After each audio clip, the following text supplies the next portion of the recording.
of numbering army. In the Old Testament, there are times for the counting of the children of Israel, for the numbering of the army, and it's seen in the book of Numbers and during the times of the Exodus. This is all a prophetic foreshadow of what's going to occur in the end times, and this is how we know to look forward to what was written from before for what we need to know and understand for the end.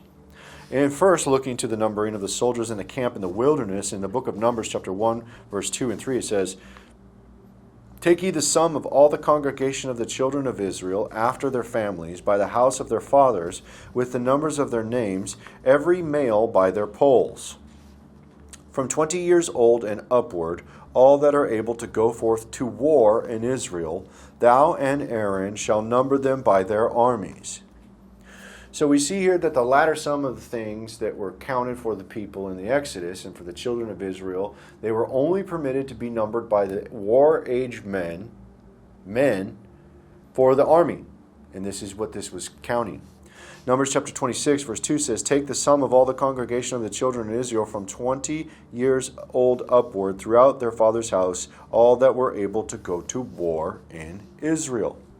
And then it continues on, it says, "And Moses and Eleazar the priest spake with them in the plains of Moab by Jordan near Jericho, saying, Take the sum of the people from 20 years old upward, as the Lord commanded Moses and the children of Israel, which went forth out of the land of Egypt."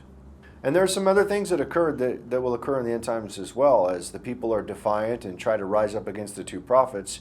In the time of Moses, that will occur in the end times as well. And what occurred with the time where they were rising up against two prophets, you see this in the book of Numbers chapter 26 verse 9 through 10. "And the sons of Eliab, Nemuel, and Dathan, and Abiram, this is that Dathan and Abiram which were famous in the congregation, who strove against Moses and Aaron in the company of Korah, when they strove against the Lord. And the earth opened her mouth and swallowed them up together with Korah. When that company died, that time the fire devoured 250 men, and they became a sign." They became a sign. And this will also take place in the end. There's going to be a numbering of the armies for the end. And there's going to be people rising up and trying to get in the way and interfere with that. And the ground will swallow them up as well.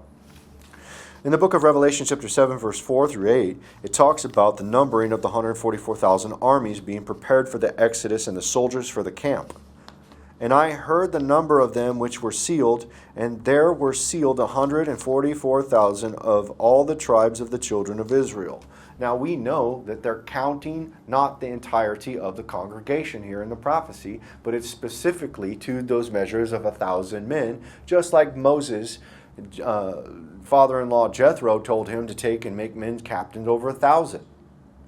And it wasn't talking about the women and the children, it was talking about taking armies and the numbering of the armies. That's how we would have ranks of 1,000.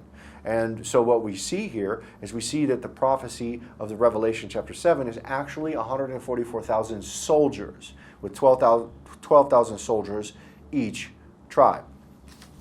And it continues on in verse 5 through 8. "And of the tribe of Judah were sealed 12,000. Of the tribe of Reuben were sealed 12,000. Of the tribe of Gad were sealed 12,000. Of the tribe of Asher were sealed 12,000. Of the tribe of Naphtali were sealed 12,000. Of the tribe of Manasseh were sealed 12,000. Of the tribe of Simeon were sealed 12,000. Of the tribe of Levi were sealed 12,000. Of the tribe of Issachar were sealed 12,000. Of the tribe of Zabulon were sealed 12,000. Of the tribe of Joseph were sealed 12,000. And of the tribe of Benjamin were sealed 12,000.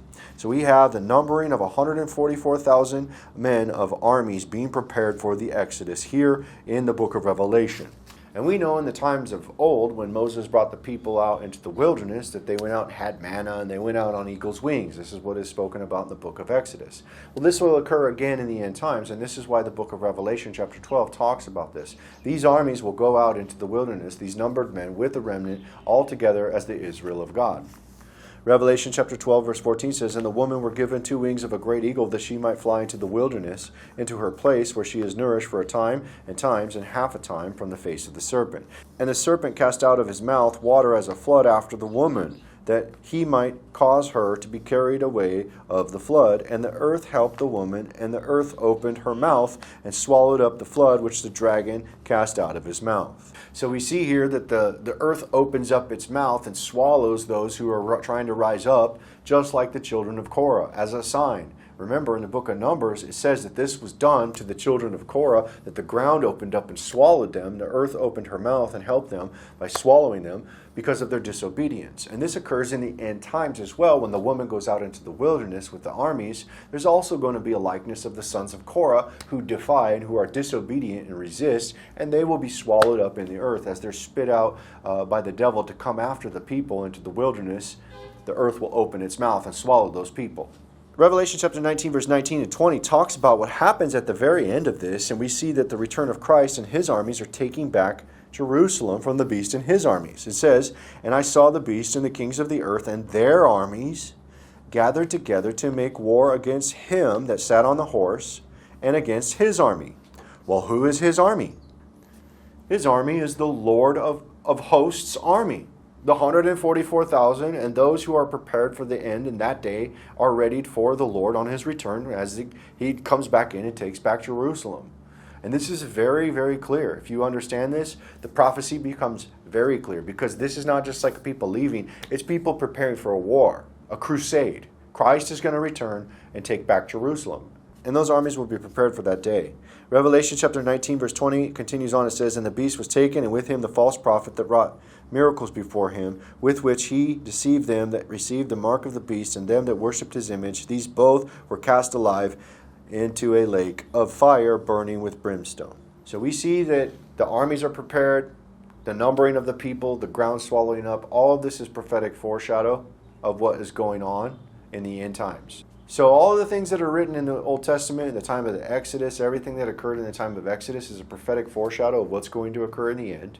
The numbering of the armies, putting the people together into ranks, going out into the wilderness, having the manna, going out on eagle's wings, and ultimately the ground opening up and swallowing people who are disobedient. This was all done in the Old Testament, and it's going to be occurring in the end times as Christ prepares his army to go into battle and to take back Jerusalem from the beast and his armies. And this is all what is going on with the end times. This is why we see the gathering of the armies and the soldiers for the tribes.